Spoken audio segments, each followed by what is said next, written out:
कहानी की शुरुआत में हमें एक आदमी सियोंग दिखाया जाता है और आज उसकी बेटी का बर्थडे था, इसलिए उसकी माँ उसे कुछ पैसे देती है ताकि वो अपनी बेटी के बर्थडे पर उसे कुछ गिफ्ट दे सके। लेकिन गिफ्ट देने के लिए वो पैसे बहुत कम थे, इसलिए उसके दिमाग में एक आइडिया आता है और वो अपनी माँ का एटीएम कार्ड चुरा लेता है। उसके बाद वो अपनी माँ के बैंक अकाउंट से सारे पैसे निकाल लेता है और पूरे पैसे सीधे एक गेम हॉर्स राइडिंग में लगाकर वो गेम खेलता है और वो इस गेम से पूरे 4 मिलियन यन जीत जाता है। अब जैसे ही वो गेम जीत कर बाहर खड़ा ही था कि तभी उसके पीछे बहुत सारे लोग पड़ जाते हैं, इसीलिए सियोंग अपनी जान बचाकर वहाँ से भाग निकलता है। लेकिन जैसे तैसे करके वो उसे पकड़ लेते हैं। सियोंग ने बहुत सारे लोगों के पैसे उधार लिए हुए थे, इसलिए वो उससे अपना उधार लेने के लिए बहुत मारते हैं। इसी दौरान सियोंग उन्हें पैसे देने के लिए अपनी जेब चेक करता है तो उसकी जेब फटी हुई थी और उसकी जेब में 1 रुपया भी नहीं था। सियोंग को याद आता है कि जब वो इन लोगों से बचकर भाग रहा था तो वो एक लड़की से टकरा गया था जिसने उसकी जेब काट ली थी। यहाँ सियोंग के पास पैसे नहीं थे, इसलिए सियोंग कहता है कि मैं सब पैसे इसी महीने दे दूंगा। इसलिए वो लोग भी उससे एक एग्रीमेंट पर साइन करवाते हैं कि अगर इस बार पैसे ना मिले तो उसे जिंदा मार दिया जाएगा। इसके बाद सियोंग सीधा अपनी बेटी को एक जगह ले आता है जहाँ वो दोनों खुशी से रात का खाना खा रहे होते हैं। खाना खाकर सियोंग अपनी बेटी को घर छोड़ देता है। छोड़ने के बाद वो सीधा ट्रेन स्टेशन पहुँचता है, लेकिन उसके आने से पहले ही वो ट्रेन वहाँ से चली जाती है, इसलिए वो वहाँ दूसरी ट्रेन के आने का इंतजार करता है कि तभी वहाँ एक अनजान आदमी उसके पास आकर बैठता है और उसे ढेर सारा पैसा दिखाकर कहता है कि तुम मेरे साथ एक गेम खेलो और अगर ये गेम तुम जीत गए तो मैं तुम्हें 1 लाख यन दूंगा। ये डील सुनकर सियोंग उसके साथ गेम खेलना शुरू कर देता है। यहाँ वो आदमी लगातार जीतता जाता है और वो सियोंग को बुरी तरह मारता जा रहा था, लेकिन आखिरकार सियोंग वो गेम जीत जाता है और उसे पूरे 1 लाख यन मिल जाते हैं। वो आदमी उसे एक कार्ड दिखाता है और कहता है कि अगर और पैसा जीतना चाहते हो तो इस कार्ड पर दिए हुए नंबर पर कॉल करना। रात के समय सियोंग अपनी माँ के पास बैठा था और बहुत सारे पैसे देखकर उसकी माँ पूछती है कि इतने पैसे कहाँ से आए, तो वो उसे बताता है कि मैंने एक गेम खेली जिससे मैंने इतना पैसा जीता। इसी दौरान उसकी माँ बताती है कि अगले साल तुम्हारी बेटी अपने दूसरे बाप के साथ हमेशा के लिए यूएस जा रही है और हमें यहाँ पता चलता है कि सियोंग की तलाक हो चुकी है। उसके पास पैसे ना होने की वजह से उसकी बीवी ने उसे छोड़ दिया। उसकी माँ उसे बताती है कि अगर तुम कोर्ट में ये साबित कर दो कि तुम्हारे पास बहुत पैसे हैं तो तुम अपनी बेटी को अपने पास रख सकते हो। सियोंग भी हर हाल में अपनी बेटी को पास रखना चाहता था, लेकिन उसे पैसों की बहुत जरूरत थी, इसलिए वो उसी रात उस कार्ड पर दिए गए एक नंबर पर कॉल करता है। उसके बाद सियांग के पास एक गाड़ी आकर रुकती है और जैसे ही वो उसके अंदर बैठता है तो गाड़ी के अंदर गैस छोड़कर उसे बेहोश कर दिया जाता है। जब सभी की आंख खुलती है तो वो एक बेस में होते हैं जहाँ पूरे 456 लोग थे और सभी का सूट एक जैसा था, मतलब कि सभी प्लेयर थे और सभी प्लेयर्स को 24 घंटे मॉनिटर किया जा रहा था। इस गेम का होस्ट एक आदमी था जो कि फ्रंट मैन था।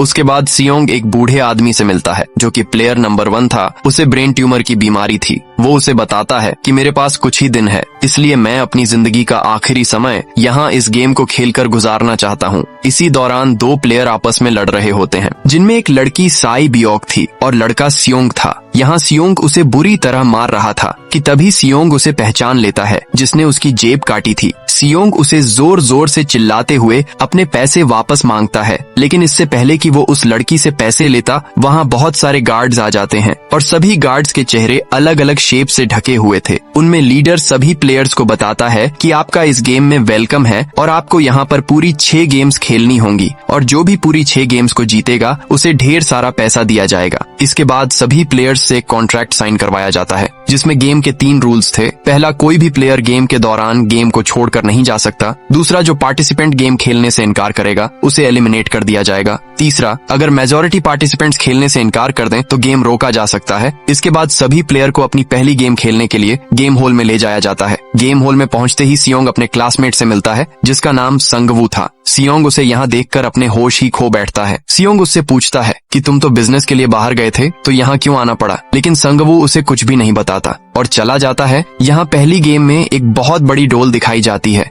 ये गेम काफी सिंपल थी कि जब भी डोल गाना गाएगी तो सभी प्लेयर्स को फिनिश लाइन तक बढ़ना होगा और जैसे ही डोल गाना बंद करेगी तो सभी प्लेयर्स को अपनी जगह पर रुक जाना है और अगर कोई अपनी जगह से जरा भी हिल गया तो उसे एलिमिनेट कर दिया जाएगा। गेम खेलने से पहले सबको ये बच्चों का खेल लग रहा था, लेकिन जब गेम शुरू हुई और एक लड़का अपनी जगह से हिला तो उसे वहीं पर गोली से मार दिया गया और यही इस गेम का रूल था, मतलब कि अगर जो भी हिल गया उसे मार दिया जाएगा। ये देखकर सब लोग वहाँ से इधर उधर भागने लगते हैं और सभी प्लेयर्स को एक एक करके शूट किया जा रहा था, इसलिए बाकी प्लेयर्स जैसे तैसे करके फिनिश लाइन तक पहुंच जाते हैं। इसके बाद मरे हुए सभी प्लेयर्स की बॉडी वहाँ से हटा दी जाती है। उसी दिन गेम लीडर आकर सभी को बताता है कि 456 प्लेयर्स में से पूरे 201 प्लेयर्स बच पाए हैं, बाकी सभी प्लेयर्स गेम से एलिमिनेट कर दिए गए हैं। ये सुनकर सभी के दिल में खौफ और डर बढ़ जाता है, इसलिए वहाँ सभी प्लेयर्स उनसे हाथ जोड़कर कहते हैं कि हमें ये गेम नहीं खेलनी। तभी सेंगवू वहाँ आकर कहता है कि अगर मेजॉरिटी प्लेयर्स चाहें तो इस गेम को बंद किया जा सकता है। इसलिए गेम लीडर सभी प्लेयर्स से वोटिंग कराने के लिए मान जाता है, लेकिन इससे पहले वो वोटिंग करते वहाँ उन्हें बहुत सारा पैसा दिखाया जाता है और ये पूरे 45 बिलियन यन थे। ये देखकर सबके होश ही उड़ जाते हैं।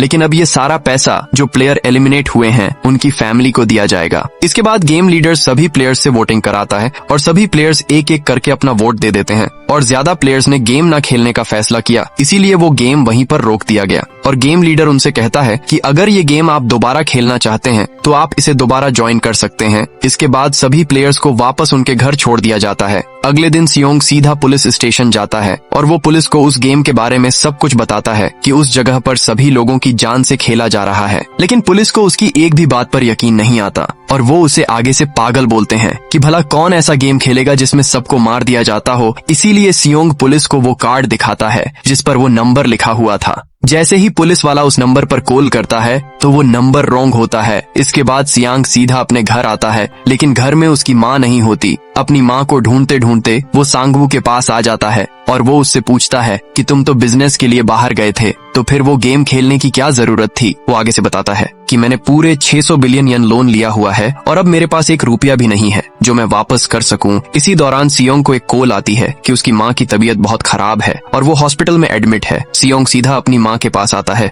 यहाँ डॉक्टर उसे बताता है कि तुम्हारी माँ के पैर में जख्म धीरे धीरे और भी बढ़ रहा है, इसलिए हमें इनका पैर काटना होगा ताकि बीमारी और ना फैले। लेकिन ऑपरेशन कराने के लिए सियोंग के पास पैसे नहीं थे, इसलिए वो सीधा अपनी वाइफ के पास आता है और उससे कुछ पैसे मांगता है। लेकिन उसकी वाइफ उसे आगे से साफ साफ मना कर देती है और कहती है कि मैं तुम्हारी कोई भी मदद नहीं कर सकती। इसलिए ये सुनकर वो वहाँ से चला जाता है। इधर उसकी वाइफ अपने दूसरे पति से कहती है कि सियोंग मुझसे कुछ पैसे मांगने आया था, इसलिए उसका पति सियोंग को कुछ पैसे देता है और कहता है कि आज के बाद मैं तुम्हें यहाँ ना देखूं, आज से तुम मेरी फैमिली से मिलने के लिए नहीं आओगे। ये सुनकर सियोंग गुस्से से उस पर अपना हाथ उठा देता है और कहता है कि तुम्हें क्या लगता है कि तुम मुझे कुछ पैसे देकर मुझसे मेरी फैमिली छीन लोगे। अब सियोंग उदास होकर अपने घर वापस आ रहा होता है कि तभी उसके घर में एक पुलिस ऑफिसर आता है और वो उससे उस गेम के बारे में पूछता है। दरअसल उस पुलिस ऑफिसर का भाई भी था और उसके घर जाने पर उसका भाई उसे नहीं मिला, लेकिन उसे वहाँ वही कार्ड मिलता है जिससे लोगों को उस गेम में इनवाइट किया जाता है। पुलिस ऑफिसर उसे बताता है कि मैं तुम्हारे पास इसलिए आया हूँ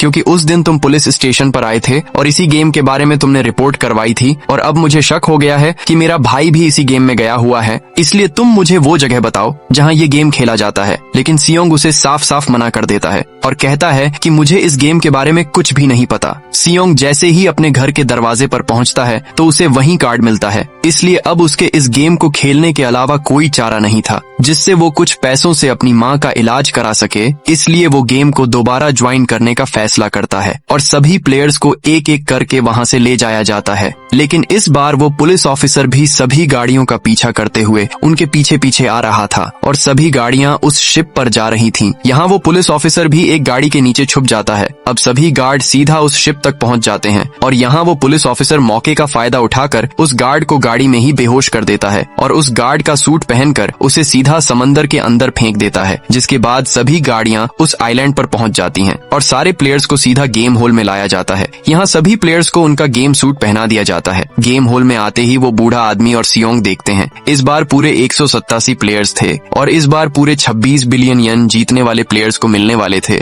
जिसके बाद सभी प्लेयर्स को खाना दिया जाता है। रात में सेबियोक और उसकी दोस्त किम जू दोनों वॉशरूम में आती हैं और यहाँ सेबियोक सुरंग को पार करके एक जगह पर पहुँचती है जहाँ वो देखती है कि सब गार्ड्स किचन होल में कुछ अजीब सी चीजें बना रहे होते हैं। यहाँ ज्यादा देर होने की वजह से गार्ड उनके पीछे आ जाता है, लेकिन तब तक सेबियोक वहाँ से आ चुकी थी और वो किमजू को वहाँ के बारे में सब कुछ बताती है। लेकिन इसी दौरान सेंगवू उनकी बातें सुन लेता है इसलिए सुबह होते ही सेंगवू सेबियोक से कहता है कि मैं जानता हूँ कि कल रात तुम उस जगह पर गई थी जहाँ बहुत सारे गार्ड्स कुछ बना रहे थे, इसलिए ना चाहते हुए भी उसे बताना पड़ा। इसके बाद सभी प्लेयर्स को गेम हॉल में लाया जाता है जहाँ उनकी दूसरी गेम होने वाली थी। सभी प्लेयर्स को वहाँ 4 शेप्स में से कोई एक शेप चूज करनी थी। यहाँ इस गेम के बारे में सेंगवू को पता था, लेकिन उसने जानबूझकर अपनी टीम को नहीं बताया। दरअसल इस गेम का नाम डलगोना था। यहाँ हर प्लेयर को एक शेप वाली कैंडी मिलती है। प्लेयर को उस कैंडी से शेप तोड़े बगैर बाहर निकालनी होती है। यहाँ अगर वो शेप टूट गई तो सीधा उस प्लेयर को एलिमिनेट कर दिया जाता था, मतलब जान से मार दिया जाता है। सभी प्लेयर्स अपनी मर्जी से वो शेप चूज कर लेते हैं और पूरे 10 मिनट के अंदर अंदर ही गेम पूरा करना था। गेम शुरू होते ही सभी प्लेयर्स शेप को निकालने लगते हैं और जो भी उस शेप को तोड़ता जाता उसे वहीं पर मार दिया जाता। यहाँ गेम का टाइम भी पूरा होने वाला था, इसीलिए सियोंग के दिमाग में एक आइडिया आता है और तुरंत उस कैंडी को चाटने लगता है। ये देखकर सभी प्लेयर्स भी कैंडी को चाटने लगते हैं और जैसे तैसे करके टाइम खत्म होने से पहले ही सियोंग कैंडी से उस शेप को बाहर निकाल लेता है। इसलिए यहाँ वो एलिमिनेट होने से बच जाता है और वो इस गेम को भी जीत जाता है। इसके बाद सभी प्लेयर्स को वापस मैन होल में लाया जाता है जहाँ अब 108 प्लेयर्स ही रह गए थे। बाकी 79 प्लेयर्स अपनी जान गंवा बैठे थे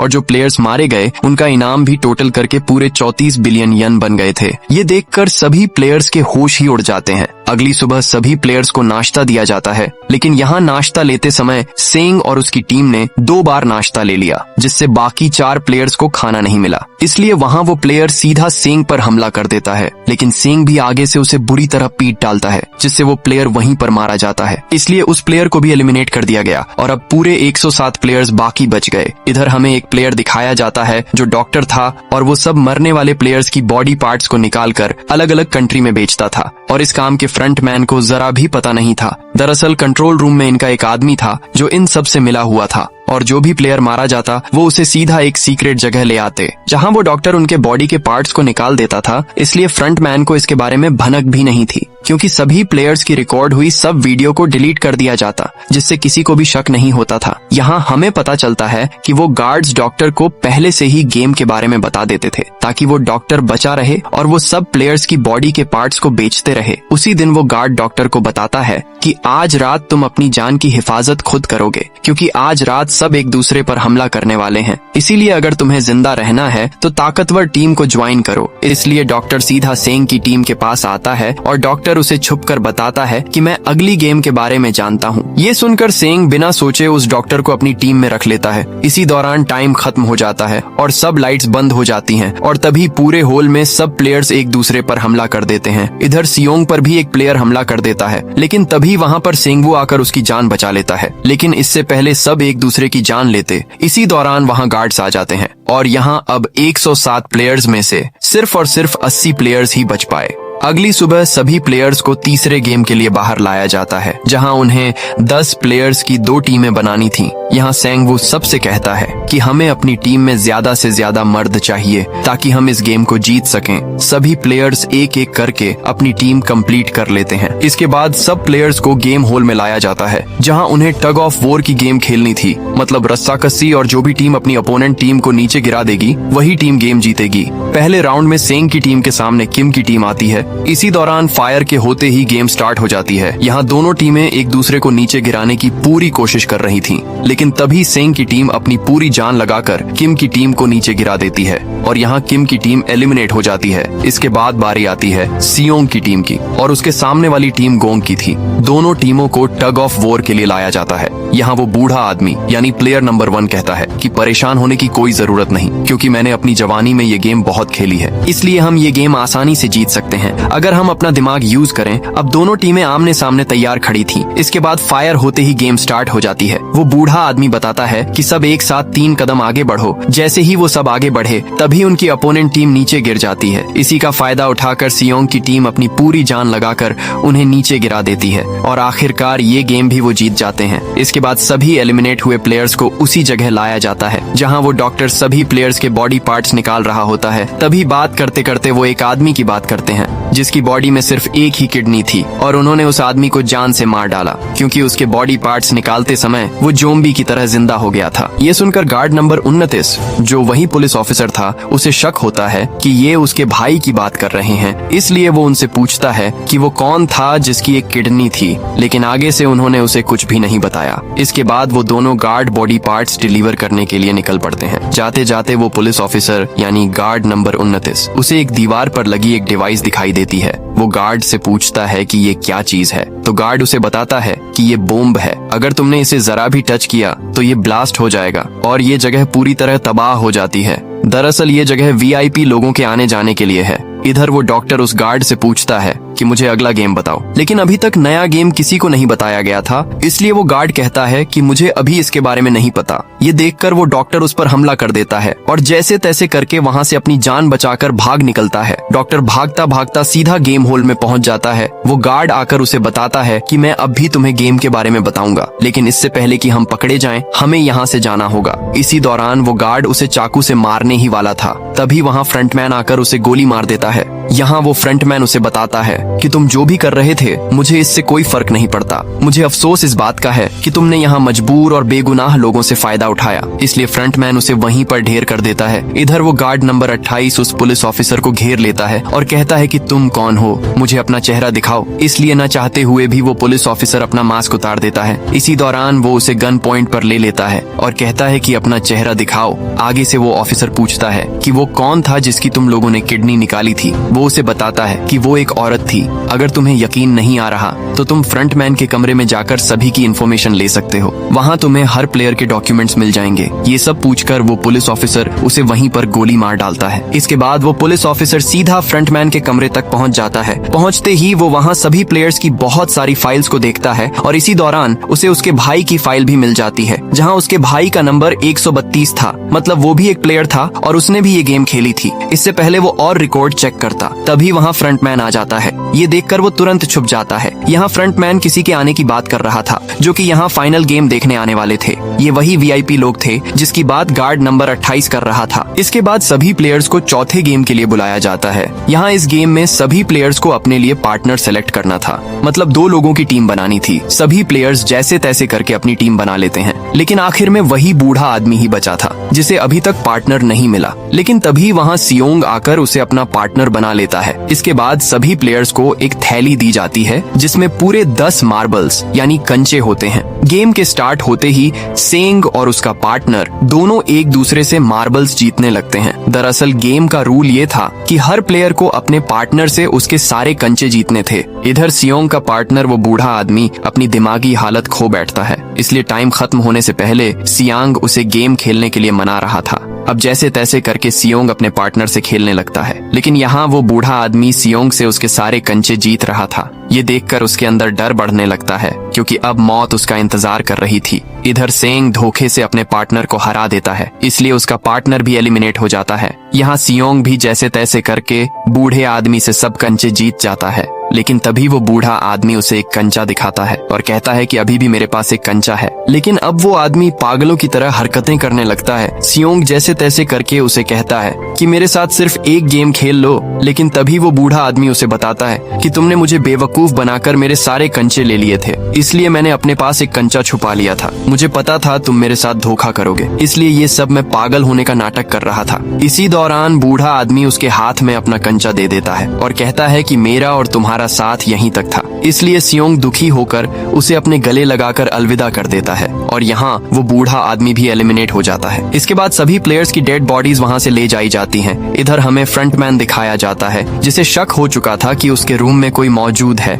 इसलिए वो उसे हर जगह ढूंढ रहा होता है और ढूंढते ढूंढते वो उस जगह पहुँच जाता है जहाँ वो गार्ड नंबर 28 मरा हुआ था। इसी दौरान उसे उसी पुलिस ऑफिसर का ID कार्ड मिलता है, जिसे देखकर उसे शक हो जाता है कि ये उसका भाई ही है। दूसरी तरफ वो सभी VIP लोग फाइनल गेम देखने के लिए पहुंच चुके थे। इसके बाद सभी प्लेयर्स को 5वें गेम के लिए लाया जाता है। यहाँ सभी प्लेयर्स को 1 से 16 तक कोई भी नंबर सेलेक्ट करना था। सभी प्लेयर्स एक एक करके अपना नंबर सेलेक्ट कर लेते हैं, लेकिन जब सियोंग की बारी आई तो उसके सामने सिर्फ 2 ही नंबर थे, पहला 1 और दूसरा 16। यहाँ सियोंग सोच में पड़ जाता है। अगर वो पहला नंबर लेगा तो पहले नंबर पर गेम खेलनी होगी, और अगर 16वां लेगा तो आखिर में उसके पास टाइम खत्म हो जाएगा। लेकिन तभी वहाँ एक आदमी आकर कहता है कि मुझे पहला नंबर लेने दो, मुझे अपनी जिंदगी में कभी भी पहले नंबर पर आने का मौका नहीं मिला, इसलिए मुझे पहला नंबर दे दो। इसके बाद सभी प्लेयर्स को गेम एरिया में लाया जाता है। इस गेम में प्लेयर्स को शीशे का पुल पार करना था, जहाँ हर कदम पर 2 ग्लास थे, पहला मजबूत और दूसरा कमजोर। अगर गलत ग्लास पर कदम पड़ा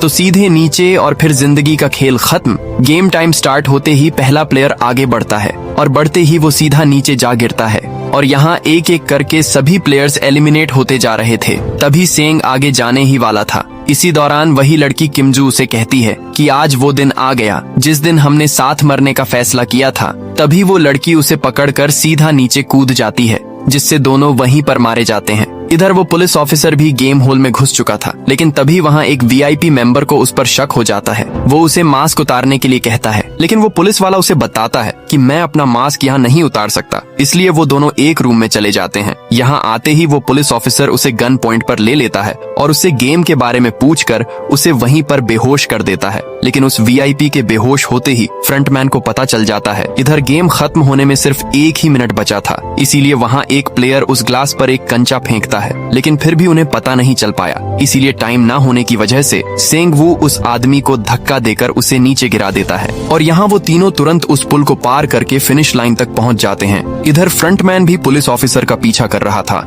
यहाँ वो पुलिस ऑफिसर ड्राइविंग सूट से समंदर को पार करता हुआ आगे बढ़ रहा था। वो फ्रंटमैन भी उसके पीछे पीछे ही था, लेकिन वो पुलिस ऑफिसर जैसे तैसे करके समंदर के किनारे तक पहुंच जाता है। लेकिन उसकी बदकिस्मती कि वहां पर सिग्नल का नामो निशान तक नहीं था। वो हेडक्वार्टर में कुछ तस्वीरें भेजता है, लेकिन सिग्नल ना होने की वजह से वो तस्वीरें हेडक्वार्टर तक नहीं जा रही थी। वो उन गार्ड से अपनी जान बचाकर भागता हुआ एक जगह पर पहुंच जाता है, लेकिन उसके आगे पानी था और फ्रंटमैन उसके पास था, इसलिए वो तुरंत उस पर गोली चला देता है। इसलिए वो फ्रंटमैन अपना मास्क उतार देता है तो उसे पता चलता है कि ये उसका अपना ही भाई है। इसी दौरान फ्रंटमैन भी उस पर गोली चला देता है और वो सीधा पानी में जा गिरता है। इधर हमें बाकी बचे सिर्फ 3 प्लेयर्स दिखाई देते हैं। यहाँ सेबियोक की तबीयत खराब थी, इसलिए सियोंग उसे बताता है कि हम सेंगवू को हराकर दोनों गेम जीत लेंगे। लेकिन सेबियोक उससे कहती है कि तुम मुझसे वादा करो, अगर मुझे कुछ हो गया तो तुम मेरे भाई का ख्याल रखोगे। इसी दौरान उसकी तबीयत बिगड़ने लगती है। सियोंग भागकर सीधा उन गार्ड्स को जोर जोर से बुलाता है, लेकिन तब तक देर हो चुकी थी। सियांग जैसे ही सेबियोक के पास आता है तो वहाँ उसे सेंगवू मार चुका था। ये देख उसका दिल अंदर से टूट जाता है, और अब बचे 2 प्लेयर जिनमें से जीतने वाले प्लेयर को पूरे 45 बिलियन यन मिलने वाले थे।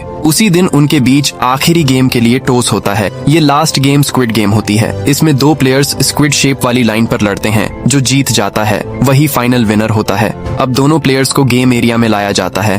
टाइम शुरू होते ही दोनों के बीच हाथापाई शुरू हो जाती है। टाइम काफी कम बचा था, इसलिए यहाँ सियोंग सेंगवू को ढेर कर देता है, जिसकी वजह से उसकी हालत खराब हो जाती है। यहाँ सियोंग अपने दोस्त को नहीं मारना चाहता था, इसलिए सियोंग गेम को रोकने के लिए कहता है, लेकिन तभी वो पीछे मुड़कर देखता है तो सेंगवू खुद को चाकू से खत्म कर देता है। ये देख सियोंग जोर जोर से रोने लगता है, और यहाँ प्लेयर नंबर 218 एलिमिनेट हो जाता है, और आखिरकार ये पूरा इनाम सियोंग जीत लेता है। इसके बाद सियोंग को सीधा वापस घर छोड़ दिया जाता है, और उसके सामने एक बैंक कार्ड भी था। जैसे ही सियोंग उस कार्ड को एटीएम मशीन में लगाता है, और देखते ही उसके होश ही उड़ जाते हैं, क्योंकि उसका जीता हुआ सारा पैसा उसके अकाउंट में आ चुका था। इसके बाद सियोंग सीधा अपने घर आता है तो उसके पैरों तले जमीन ही खिसक जाती है, क्योंकि उसकी माँ उसका इंतजार करते करते इस दुनिया से चल बसी थी। इसके बाद सीन कट होता है और हमें पूरे 1 साल के बाद दिखाया जाता है, जहाँ सियोंग एक समंदर के किनारे बैठा था। उसकी हालत अब बहुत बिगड़ चुकी थी, क्योंकि अब वो इस दुनिया में बिल्कुल अकेला था। यहाँ तक कि उसने 46 बिलियन यन में से 1 भी रुपया इस्तेमाल नहीं किया, क्योंकि वो सारा पैसा बेकसूर जानों का था। इसी दौरान वहाँ उसे एक औरत फूल लेने को कहती है। जैसे ही सियोंग उस फूल को लेता है तो उस पर एक कार्ड था, जो कि उसी स्क्विड गेम का था, और उस पर एक लोकेशन भी दी गई थी। सियोंग जैसे तैसे करके उस लोकेशन पर पहुंच जाता है, और पहुंचते ही वो देखता है तो उसे वही बूढ़ा आदमी यानी प्लेयर नंबर 1 दिखाई देता है। वो उसे कहता है कि उम्मीद करता हूँ कि तुमने इस गेम को खूब एंजॉय किया होगा। वो उसे बताता है कि मैं ही इस गेम का लीडर था। दरअसल मेरी जिंदगी में कोई भी नहीं था, मैं अकेला ही इस दुनिया में रह गया था, इसीलिए ये गेम मैंने शुरू करवाया था, और मैं अपने टीम मेंबर से मिलकर ये गेम खेल रहा था, और इसलिए मेरा नंबर प्लेयर 1 था। ताकि मैं भी गेम में एंजॉय कर सकूं। ये सब कहकर वहीं पर उस आदमी की मौत हो जाती है। इसके बाद सियोंग सीधा सेबियोक के भाई के पास जाता है। वो उसे लेकर सेंगवू की माँ के हवाले कर देता है और कहता है कि अब से ये आपका बेटा है, इसकी हिफाजत करना। सियोंग उसे एक बैग भी देता है, जिसे खोलते ही सांगवू की माँ के होश उड़ जाते हैं, क्योंकि वो बैग पूरा पैसों से भरा था। इसके बाद सियोंग दोबारा अपनी बेटी से मिलने के लिए यूएस जा रहा था, लेकिन इसी दौरान उसे वही आदमी दिखाई देता है जिसने उसे गेम कार्ड दिया था। वो आदमी वहाँ उसी गेम का कार्ड लोगों को दे रहा था। सियोंग उसे पकड़ने के लिए उसके पीछे भागता है, लेकिन वो मौके पर ही वहाँ से भाग जाता है। फिर सियोंग उस आदमी से वो गेम कार्ड ले लेता है और दोबारा से उसी नंबर पर कॉल करता है। आगे से उसे फ्रंटमैन बताता है कि दोबारा गेम खेलने के लिए प्लेन में बैठ जाओ, और इसी सीन के साथ ये कहानी यहीं पर खत्म हो जाती है।